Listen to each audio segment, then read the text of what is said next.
오늘 함께 나눌 말씀의 제목은 죄의 두 번째 의미입니다. 죄의 두 번째 의미. 우리 본문 창세기 4장 7절 말씀을 한번 읽어보겠습니다. 4장 7절 제가 받들어 읽겠습니다. 내가 선을 행하면 어찌 낯을 들지 못하겠느냐. 선을 행하지 아니하면 죄가 문 앞에 엎드려 있느니라. 죄가 너를 원하나 너는 죄를 다스릴지니라. 아멘. 죄를 어떻게 다스릴 수 있을까요? 죄를 다스릴 수 있을까? 우리의 삶 속에 믿음을 심각하게 그렇게 흔드는 것, 그것이 이 사단의 권능, 힘 이렇게 생각하지만 그 전에 사실은 죄입니다. 죄의 결과가 사망이다. 욕심이 잉태한 즉 죄를 낳고 죄가 장성한 즉 사망에 이르느니라. 이렇게 말씀하시면 우리가 들었고, 또 오늘도 말씀에서 너는 죄의 소원은 내게 있으나 너는 죄를 다스릴지니라. 이렇게 말씀합니다.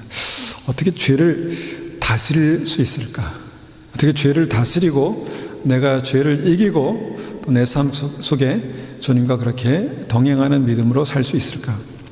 죄가 삶 속에 들어오면요, 일단은 우리의 이 믿음이 흔들리더라고요. 연약해지더라고요. 믿음이 뭔가 이 견고하게 서서 이 세상을 이기는 믿음으로 이기는 그런 믿음이 되어야 되는데, 죄가 삶에 들어오면요, 나는 괜찮아 라고 하는데 괜찮지 않더라고요. 그래서 어떻게 죄를 다스릴 수 있을까?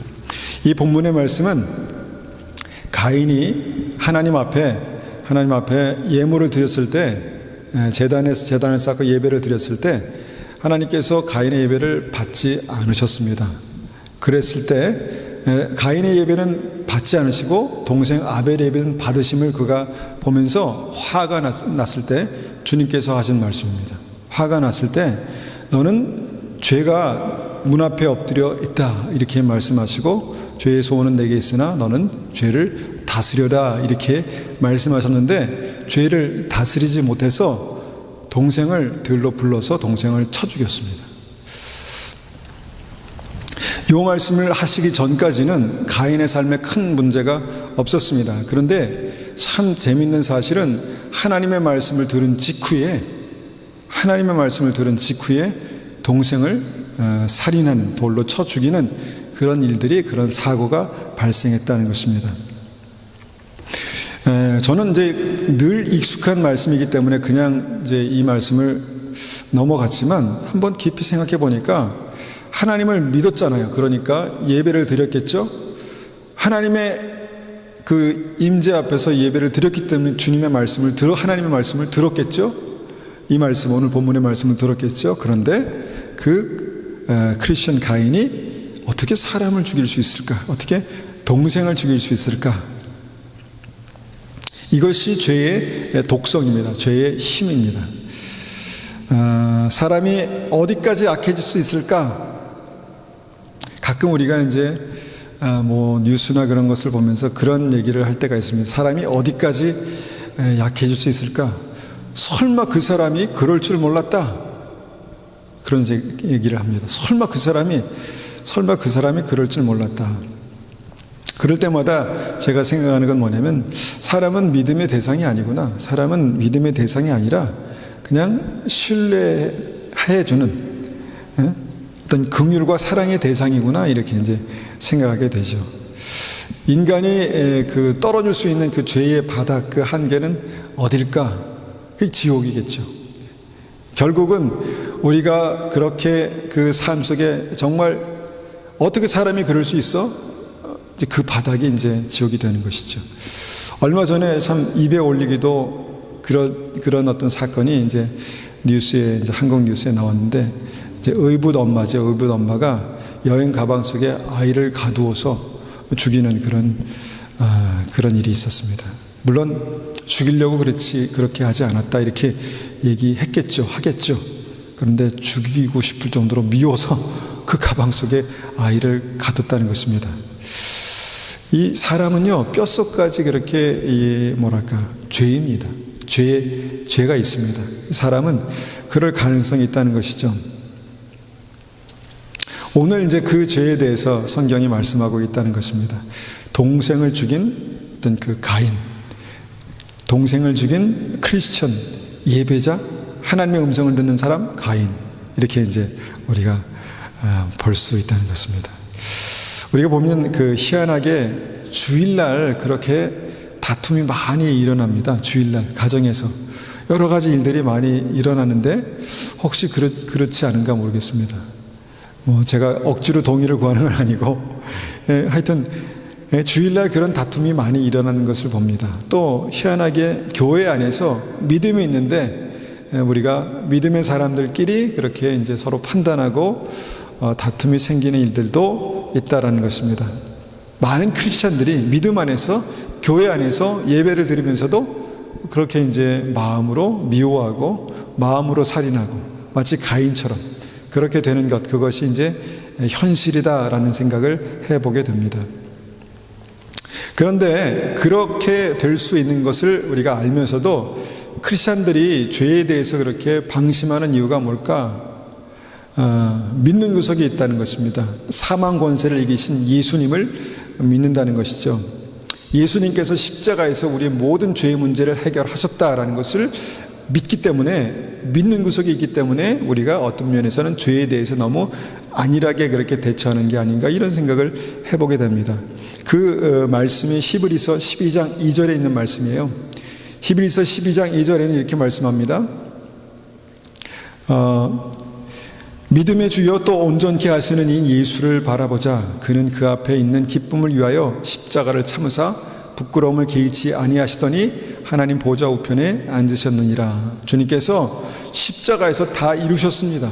십자가에서 다 이루셨습니다. 그래서 믿음의 주여 온전케 하시는 예수를 바라보면 주님께서 우리의 삶 가운데 정말 그 십자가 구속의 역사로 승리하게 하신다라는 것을 우리가 믿습니다. 그래서 끝인가 봤더니 히브리서 12장 2절 이후 12장 4절에 이런 말씀을 하십니다. 너희가 죄와 싸우되 아직 피 흘리기까지 대항하지 아니하고. 예수님께서 십자가를 지신 이후에도 믿음의 사람들, 크리스천들에게는 죄와 싸우는, 피 흘리기까지 싸우는, 죄와 대항하여 싸우는 그런 일들이 있어야 되는데 왜 그렇게 하지 않니? 라고 그렇게 말씀하시는 것이죠. 이것이 이제 하나님께서 십자가에서 이루신 그 12장 2절의 은혜, 십자가의 완전한 사랑 이후에 12장 4절에서 말씀하는 것이죠. 이 싸움이 뭘까? 이 싸움이 바로 이제 가인이 또 믿음의 사람들이 쉽게 간과했던, 쉽게 생각했던 그런 믿음의 부분이 아닌가, 이런 생각을 하게 되는 것입니다.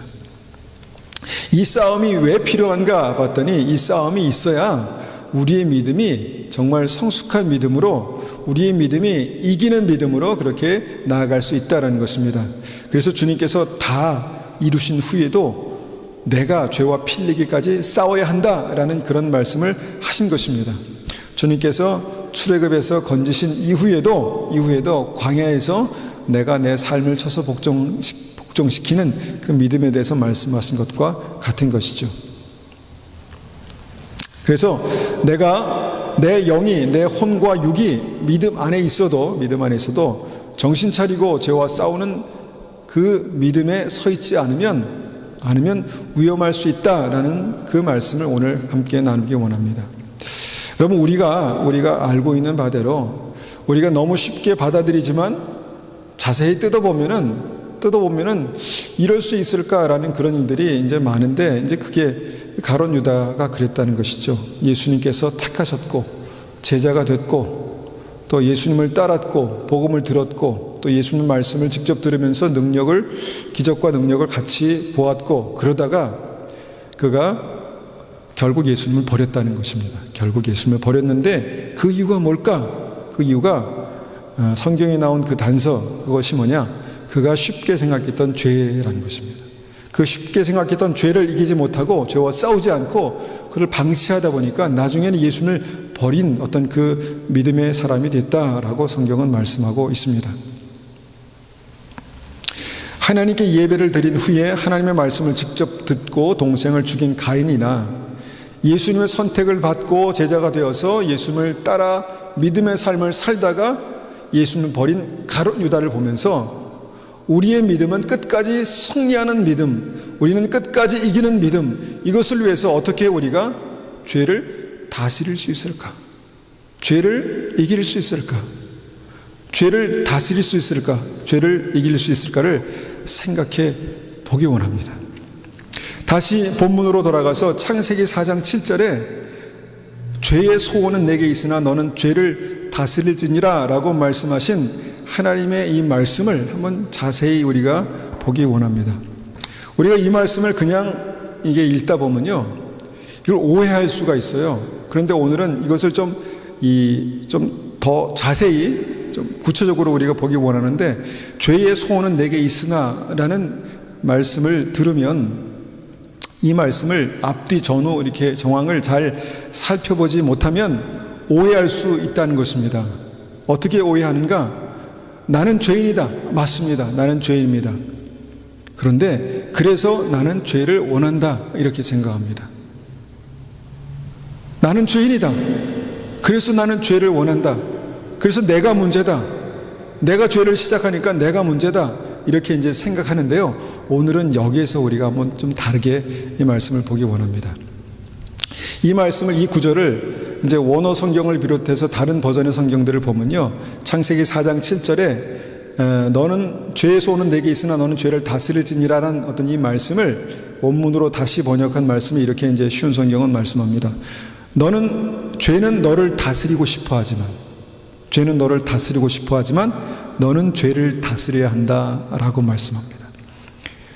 여기서 죄가 너를 다스리고 싶어 한다 이렇게 말하는 것입니다. 죄가 너를 다스리고 싶어 한다. 이것이 정확하게 이 말씀을 이해하는 것입니다. 여러분, 죄의 소원은 내게 있으나, 물론 이것도 맞지만 여러분, 죄가 너를 다스리고 싶어 한다. 여러분, 이렇게 생각해 보셨습니까? 죄가 어떤 인격체가 되어서 나의 삶에 와서 나의 삶을 다스리기 원한다라는 생각을 해보셨습니까? 이 영어 성경에 보니까 Sin is crouching at the door. 그러니까 죄가 지금 문 앞에서 이렇게 웅크리고 있는데 eager to control you. 너를 지금 컨트롤하고자 하는 열망을 가지고 지금 네 앞에 이렇게 웅크리고 있다라고 하는 것입니다. 그러니까 이 죄가 내가 죄를 원하는 게 아니라 마치 죄가 간절히 너를 원한다 이렇게 이제 말하는 것이죠. 오늘은 이 문제를 한번 생각해 보기 원합니다. 내가 죄를 원한다고만 생각했는데 내가 죄를 원하는 것보다 더 죄가 간절히 너를 원한다 이렇게 말씀하고 있다는 것입니다. 근본적인 문제가 죄가 너를 간절히 eager to control you, 너를 간절히 원한다, 너를 컨트롤하기 위해서 이렇게 성경이 말씀하고 있다는 것입니다. 여기에서 우리의 사고의 전환이 필요합니다. 사고의 전환이 필요합니다. 여러분, 우리가 죄를 원한다, 우리가 죄를 선택하고 우리가 죄를 원한다 이렇게 우리가 생각하지만 죄가 우리를 원할까요? 죄가 우리를 원할까요? 죄가 정말 우리를 그렇게 간절히 원할까요? 그렇습니다. 성경이 그렇습니다. 성경이 그렇게 말씀합니다. 그러니까 마귀의 생명력이 죄 안에 있는데, 마귀의 생명력이 죄 안에 있는데 이 죄가 나를 간절히 원한다는 것입니다. 죄가 나를 간절히 원한다는 것입니다. 강력하게 이글하며 간절히 죄가 나를 원한다는 것입니다. 이 사고의 전환을 어떻게 우리가 이해해 볼 수 있을까 생각해 보다가 이런 예를 한번 생각해 봤습니다.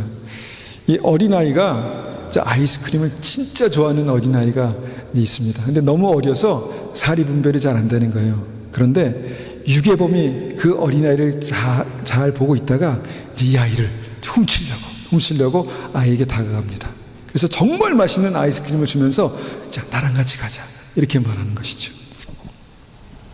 그리고 그 아이스크림을 좋아하는 아이를 데리고 어디론가 이제 가는 것이죠. 이게 훔쳐가는, 아이를 훔치는 것이죠. 물론 아이스크림을 좋아하는 아이에게 문제가 있습니다. 너무 아이스크림을 좋아하는 아이에게도 문제가 있지만 더 핵심적인 문제는 뭔가요? 더 핵심적인 문제. 아이스크림으로 아이를 유괴하려는 나쁜 놈이 있다는 것입니다. 이게 이제 그렇게 표현되는 거예요. 죄가 너를 간절히 원한다. 마귀가 너를 간절히 원한다. 그놈이 있다. 그놈이 있다. 물론 아이스크림을 좋아하고 그것에 정말 목숨 거는 나도 문제지만 그것보다 더 강렬하게 나를 원하는 죄가 있다는 것입니다. 마귀가 있다는 것입니다. 물론 우리가 이 말씀 앞에서 죄를 물리치지 못하는, 죄를 원하는 나의 연약함을 보는 겸손함도 필요합니다. 그런데 근본적으로 죄를 보면서 나를 간절히 원하는 저 죄가 나를 원하고 있구나 라는 그런 사고의 전환이 필요하다라는 것입니다.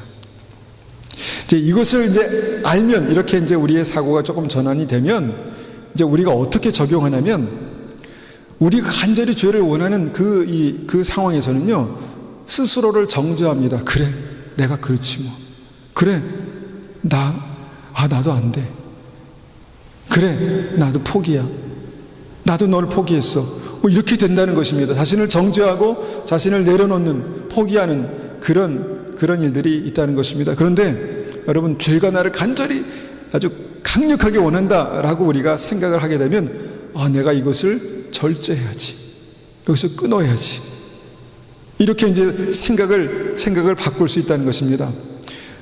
내가 죄를 간절히 원하는 게 아니라 죄를 간절히 원하는 마귀가 있다는, 그러니까 나를 간절히 원하는 죄가 있다는 그 생각을 하게 된다면 우리가 이제 싸움의 대상이 내가 아니라 이 마귀구나라는 사실을 이해하게 된다는 것이죠. 물론 내가 나를 이기는 것, 이것이 필요하지만 근본적으로 죄가 우리를 더 간절히 열망하고 원하기 때문에 이 근본적인 문제를 우리가 이기지 못하면 우리의 삶 속에 죄를 이기는 것이 어렵다라는 생각을 하게 됩니다. 우리가 이제 죄라는 히브리어 원어를 보면요, 죄라는 단어가 하타트라는 히브리어 단어입니다. 하타트. 이 하타트의 첫 번째 의미는 죄라는 뜻이 있죠. 죄. 하타트는 죄라는 뜻이 있습니다. 그런데 두 번째 뜻이 있습니다. 이 죄라는 하타트의 두 번째 뜻이 뭐냐면 제물이라는 뜻입니다. 제물. purification offering, 제물, 속죄 제물이라는 뜻이 있다는 것이죠. 여러분, 같은 단어인데 재미있지 않습니까? 같은 단어인데 죄라는 뜻이 있고 그 단어가 제물이라는 뜻이 있다는 것입니다. 한 단어에 두 가지 의미, 전혀 다른 상반된 어떻게 보면 비슷하지 않는 두 가지 의미가 한 단어에 들어있다는 것입니다. 그런데 여기서 발견할 수 있는 중요한 사실이 있습니다. 그래서 예수님은 그 죄의 자리에 제물로 오셨다는 것입니다. 죄의 자리에, 죄인의 자리에 제물로 오셨다는 것입니다. 예수님께서 죄의 자리에 제물로 오셨다는 것입니다. 예수님은 십자가에서요, 우리의 영원한 죄를 완전한 제물로 그렇게 대신하셨습니다. 이것이 굉장히 중요합니다. 우리의 삶 가운데 굉장히 중요합니다. 그래서 뭐가 바뀌었는가? 죄가 있는 자리에 예수님이 오셔야 된다는 것입니다. 내 인생에, 내 삶에, 내 생각 속에 죄가 있는 자리에 예수님이 오셔야 된다는 것이죠. 죄가 우리를 간절히 원하는 이유가 뭡니까? 우리를 컨트롤하기 위해서, 우리의 주인 되기 위해서 강력하게 우리를 원하는데, 그 죄의 자리에 제물 되신 예수님이 오셔야 해결되는 문제라는 것입니다. 제물 되신 예수님이 오셔야 그 죄의 문제가 해결되는 것입니다. 그래서 죄, 하타트, 죄라는 뜻과 제물이라는 뜻이 같은 뜻인지도 모르겠습니다. 주님은 그렇게 우리의 삶 속에, 죄가 있는 곳에, 죄인 우리의 삶 속에 하타트, 제물로 그렇게 오셨다는 것입니다. 그래서 우리가 죄의 문제를 해결하기 위해서는요, 먼저 예수님이 그 자리에 오셔야 돼요. 우리의 삶에 우리를 심각하게 병들게 하는 어떤 그 심각한 죄의 자리에 예수님이 오셔야 된다니까요. 예수님이 오셔서 그 삶에 빛을 비추셔야 되는 거예요. 예수님이 오셔서 그곳에서 말씀하시기 시작하셔야 되는 거예요. 예수님이 오셔서 그곳에 주인 되셔야 되는 것입니다. 그래야 우리가 죄를 이길 수 있습니다. 예수님이 죄를 대신할 수 있습니다. 이게 속죄제입니다. 속죄제물. 예수님은 속죄제물로 이 땅에 오셨습니다. 우리의 속죄제물로 오셨다는 것입니다.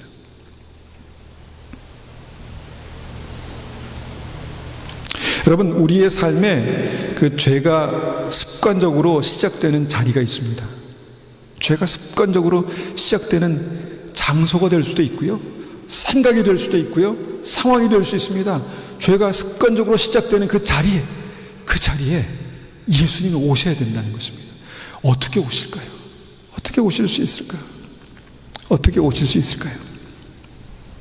제가 이렇게 이제 생각을 바꾸고 나서 어떻게 하느냐면, 죄가 시작되는 자리, 죄가 뭔가 꿈틀거리고 있는 그 자리에서 제가 찬송을 했습니다. 마음속으로 아니면 겉으로 찬송을 하고, 죄가 시작되는 그 자리에서 때로는 무릎 꿇고 기도를 했습니다. 그런데 그 순간 여러 가지 어떤 그 죄의 유혹들이 끊어지고 뭔가 삶이 다시 한번 빛 가운데로 그렇게 변화되는 그런 은혜가 제게 있었습니다. 자, 그러면 한 분 한 분의 삶 가운데 죄가 있는 그 삶 속에 내가 죄를 이겨야지, 나는 죄인이야, 그래서 나는 이것을 이렇게 좋아하는가 봐, 이게 아니라 그 죄의 자리에 내가 이길 수 없는 이 싸움에 주님께서 제물로 오셨다라는, 주님께서 제물로 오신다라는 사실을 우리가 믿음으로 또 우리의 삶으로 그렇게 경험하는 것이 필요하다는 것입니다.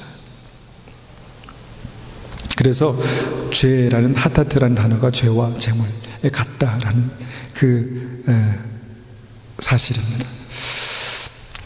그렇게 죄와 제물이 그렇게 대치된다면요, 두 번째로 죄를 제물로 이길 수 있다라는 생각을 해봅니다. 죄를 제물로 이길 수 있다. 자, 예배가 무엇입니까? 예배가 무엇입니까? 우리를 하나님 앞에 거룩한 산 제물로 드리는 것입니다. 그렇지 않습니까? 예배는 죄가 있는 그 자리에 제사를 드리는 것입니다. 거룩한 산 제사로 드리는 것인데, 제물이 누굽니까? 예수님이시지만 예수님께서 원하시는 제사는, 예배는 무엇입니까? 내가 거룩한 산 제물이 되는 것입니다. 그래서 죄를 이기는 두 번째 전략은요, 죄의 자리에 나를 제물로 드릴 때 이 죄를 이길 수 있습니다. 이 한국에서 직장 생활하는 것이 참 힘듭니다. 단체 생활하면서 직장을 다니면서 돈을 번다는 게 참 힘듭니다. 그런데 특별히 크리스찬으로서 믿음을 가지고 직장 생활한다는 거 참 어렵습니다. 나는 크리스찬이야, 그래서 나 이렇게 살아야 돼 라는 그런 믿음을 가지고, 주관을 가지고 산다는 게 참 어렵다는 것이죠. 그래서 여러분, 그 많은 사람들이 직장 생활하면서 그 믿음이 흔들립니다. 믿음이 흔들리고 정말 믿음 지키기 어렵다 이런 말을 합니다. 그러면 그런 상황에서 어떻게 그 직장이 죄로 나를 물들이게 하는 그런 데가 아니라 나를 믿음 안에 살리는 데가 될 수 있을까 고민할 때 생각할 수 있는 두 번째 진리가 뭐냐면, 그곳에서 제물이 되는 것입니다. 죄가 있는 곳에 제물이 되는 것입니다. 여러 가지로 이걸 적용할 수 있을 것 같아요. 나는 주님께서 직장에 보내신 거룩한 산 제물이야, 이렇게 생각하면 내 생각이나 내 행동이나 여러 가지가 바뀔 수 있겠죠. 그럴 때 우리는 죄를 이길 수 있습니다. 로마서 12장 1절, 산 제물로 드리라, 이는 너희가 드릴 영적 예배니라. 여러분, 제물로 죄를 이길 수 있습니다. 제물되는 믿음으로, 거룩한 산 제물되는 예배, 그 믿음으로, 예배자가 되는 믿음으로 여러분 죄를 이길 수 있다는 것입니다. 제가 이제 그 앞서 코스타 얘기도 했지만, 코스타 사역을 이제 25년 동안 해오면서 깨달은 것은요, 많은 사람들이 이곳에 와서 같이 사역하다 오고 가고 했어요. 근데 계속 그 같은 자리에서 사역을 하면서 느끼는 것은 뭐냐면, 내가 죽으면 주님께서 사신다라는 것을 제가 깨달았습니다. 내가 죽으면, 내가 사역할 때 화도 나고, 사역할 때 그건 아닌데 라는 생각도 들고, 분명히 아니기 때문에 판단하는 어떤 그런 마음도 들고, 그런 생각이 들지만, 물론 제가 다 잘했다는 게 아니라 함께 일하다 보면 그게 보일 때가 있잖아요. 그럴 때 제 마음 가운데 어떤 판단과 미움과 정죄와 다툼이 시작될 때가 있습니다. 그 죄가 시작될 때 제가 했던, 제게 주신 하나님의 말씀은 그곳에서 네가 죽으라 라고 말씀하시는 거였습니다. 그러니까 다시 말하면, 제가 이것을 이길 수 있는, 제 안에 있는 죄를 이길 수 있는 방법은 바로 제가 제물되는 것이었습니다. 하나님께 드려지는 제물로 죽는 것이었다라는 생각을 하게 됩니다. 완벽하게 제가 그렇게 하지는 못했지만, 제가 계속해서 이 믿음으로 이 사역을 해오면서 발견한 비결이 뭐냐? 이것은 제가 그곳에서 제물될 때 주님께서 그 안에 사신다라는 것을 제가 발견했다는 것입니다. 여러분, 가정도 마찬가지입니다. 가정도 내가 생각하는 게 옳기 때문에 사랑하는 사람과 다툼이 일어나고요, 내가 가려는 방향이 맞기 때문에 여러분 그것을 사랑하는 사람에게 요구하게 되고요, 그렇기 때문에 내 삶에, 내 가정에 가장 정말 하나님의 은혜와 사랑이 넘쳐야 될 곳에 문제가 생기는 거예요. 문제가 생기는 것입니다. 그런데 그것을 뚫고 이기는 방법, 그것을 뚫고 이기는 방법이 뭐냐? 그곳에 죄가 있는 곳에 내가 제물이 되는 것입니다. 거룩한 산 제물이 되는 것입니다. 그러면 주님께서 그곳에서 영광과 존귀를 받으시는, 예배를 받으시는 역사가 일어난다는 것입니다. 여러분, 가인과 아벨의 그 가정에 죽이고 죽는 여러분 무서운 일들이 일어날 수 있습니다. 믿음의 가정에서 그런 일들이 일어날 수 있습니다. 가족 안에서 정말 내가 믿음 안에 서 있다고 해도 죄가 들어와서 여러분 그 가정을 깨트릴 수 있습니다. 그럴 수 있습니다. 그런데 그 가정을 살려내는 방법은 내가 주님 앞에서 거룩한 산 제물이 되는 것입니다. 특별히 내가 문제라고 생각하는, 내가 정말 문제라고 생각하는 그 죄의 한 목판에 내가 제물될 때 주님께서 그 안에 사시는 역사가 일어날 줄 믿습니다. 여러분, 기도하시면서 구체적인 적용들을 한번 찾아보시기 바랍니다. 어떻게 하면 이 문제가 많은 정말 내 삶에 주님께서 사실 수 있을까? 바로 죄의 자리에 제물로 오신 주님처럼 그 죄의 자리에 내가 제물될 때 주님께서 그 가정을, 우리의 삶을 살리실 줄 믿습니다. 세 번째, 우리가 죄와 제물이 같은 단어다라는 것을 우리가 생각해 볼 때 또 한 가지 생각해 볼 수 있는 것은요, 말씀을 통해서 생각해 볼 수 있는 것은 죄가 있는 자리에 주님은 반드시 오신다는 것입니다. 죄가 있는 자리에 주님께서는 그래, 너는 끝이야, 내가 너를 버렸어, 끝났어, 이게 아니라 죄가 있는 자리에 주님은 반드시 찾아오십니다. 죄를 방관하지 않으시고 멀리서 죄를 바라보시면서 판단하시고 분노하시며 정죄하시는 것이 아니라 반드시 주님께서 찾아오십니다. 말씀하시고 개입하시고 주님께서 움직이십니다. 여러분, 그것을 믿으시기 바랍니다. 여러분, 소돔과 고모라의 심각한 죄의 문제가 있었습니다. 주님 하나님께서 하늘에서 그것을 보시면서 방관하셨습니까? 끝났다, 너는 끝이야 라고 심판하셨습니까? 물론 심판하셨지만 그 전에 주님께서 천사들과 함께, 하나님께서 천사들과 함께 아브라함을 방문하셨습니다. 천사들이 소돔과 고모라를 방문하는 역사가 있습니다. 주님께서는 죄가 있는 곳을 반드시 찾아오십니다. 찾아오셔서요 말씀하시고, 찾아오셔서요 뭔가 우리의 삶을 흔드십니다. 깨우십니다. 반드시 찾아오십니다. 여러분, 사울 왕이 하나님 앞에 선택받은 왕이었지만 그가 범죄할 때 주님께서는 침묵하지 않으셨습니다. 주님께서 선지자를 보내서 하나님의 음성을 듣게 하셨습니다. 하나님의 뜻을 알게 하셨습니다. 사울이 죄의 자리에 있을 때 주님은 선지자를 통해서 그를 방문하셨다는 것입니다. 그렇게 주님은 우리를 방문하십니다. 우리가 죄 가운데 있을 때 우리를 방치하거나 방임하지 않으시고 우리를 방문하십니다. 근데 문제는 이것을 주님께서 방문하셔서 말씀하는 것으로, 주님께서 방문하셔서 뭔가 우리의 삶을 깨우시는 것으로 내가 인식하지 못한다면 소돔과 고모라에서 망한 사람들처럼 왕이었지만, 왕으로 택함받았지만 버림받은 것처럼 그렇게 될 수도 있다는 것입니다. 예배 드리다가 하나님의 음성을 들었는데 죄가 그를 사로잡아서 그의 인생이 그렇게 가인처럼 될 수 있다는 것입니다.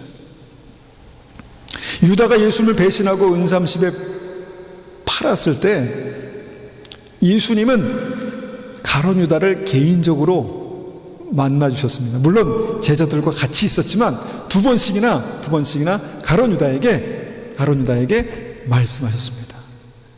가룟 유다는 속으로 알고 있었습니다. 내가 예수님을 팔 거야, 나는 예수님을 팔았어 라고 알고 있었습니다. 그런데 주님께서 그를 찾아오셨다는 것입니다. 이 그릇에 나와 함께 손을 넣는 자가 나를 팔 거야. 근데 그것을 아무도 몰랐는데 가룟 유다는 알았습니다. 혹시 접니까? 가룟 유다는 혹시 예수님을 알고 계신 거야? 라는 것을 확인하고 싶었습니다. 혹시 접니까? 예수님께서 그래, 너다, 이렇게 말씀하셨습니다. 그곳에 있었던 사람 아무도 몰랐지만 가룟 유다는 알았다는 것입니다. 다시 말하면 주님은 가룟 유다를 그렇게 개인적으로 죄가 있는 곳에 찾아오신다는 것입니다. 주님은 분명히 우리의 삶 속에, 우리 인생 가운데 우리를 살리시기 위해서, 우리를 건지시기 위해서 찾아오십니다. 죄가 있는 곳에 반드시 우리를 찾아오신다는 것입니다.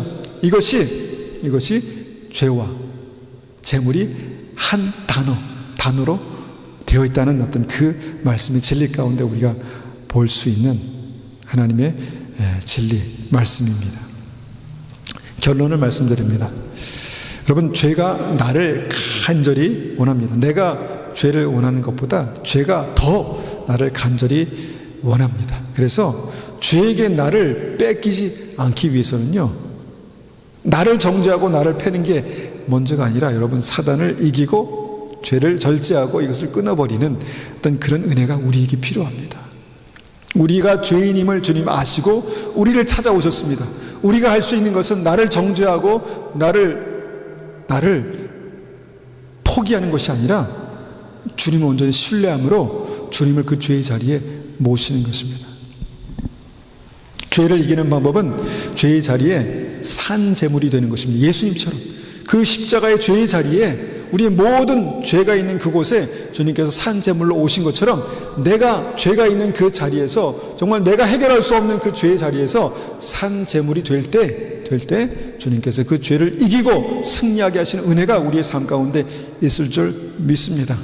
주님은 반드시 그 죄를 찾아오십니다. 주님은 반드시 그 죄의 자리를 찾아오셔서 우리를 만나실 것입니다. 여러분, 그때 우리가 주님을 붙드십시오. 그때 우리가 주님을 놓지 않으면 주님께서 우리를 다시 한번 회복하시고 살리시고 이기게 하실 것입니다. 주님께서 그것을 아시고 이 땅에 오셔서 죄가 있는 자리에 제물로 찾아오신 것입니다.